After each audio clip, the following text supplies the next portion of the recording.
L'activité continue de se dégrader en France comme en Europe.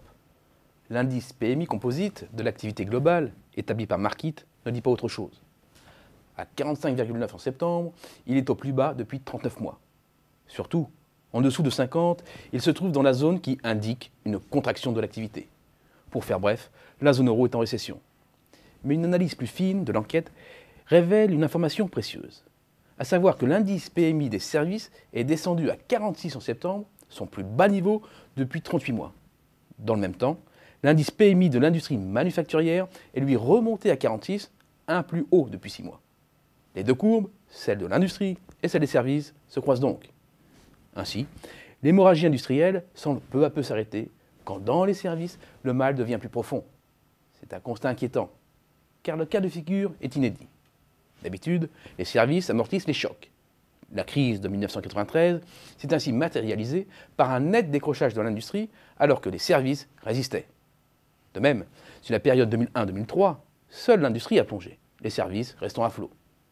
Enfin, lors de la terrible récession de 2008-2009, les services n'ont reculé que de 2%, alors que l'industrie manufacturière a plongé de près de 15% en 2009.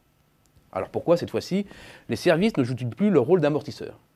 Tout simplement à cause de l'accumulation des plans d'austérité, avec à la clé des coupes dans les dépenses publiques et un durcissement de la fiscalité qui ont eu raison des demandes intérieures. Or, par nature, l'activité des services est quasiment uniquement branchée sur les demandes intérieures. De leur côté, une partie des industriels vont chercher la croissance là où elle se trouve, en exportant dans les zones les plus dynamiques. Fin 2011, 37% des exportations des industriels européens se faisaient hors des frontières européennes. Une part qui progresse depuis plusieurs années déjà. Et cela va continuer, compte tenu des écarts de croissance entre l'Europe et le reste du monde. En juillet 2012, cette part atteignait déjà 41%. Alors certes, l'économie mondiale est en perte de vitesse, et il ne faut certainement pas s'attendre à un nouvel élan industriel. Mais cela permet au moins de limiter l'impact de la baisse des demandes domestiques. Et la France? La France se retrouve exactement dans cette configuration. Dans les services, c'est la dégringolade. Mesuré par l'INSEE, le climat des affaires se situe à 87 en septembre, soit presque son niveau de l'été 2009. En revanche, dans l'industrie, la situation reste dégradée, mais la baisse moins vertigineuse. Stabilisé à 90, l'indice se situe sous sa moyenne de long terme fixée à 100 par construction.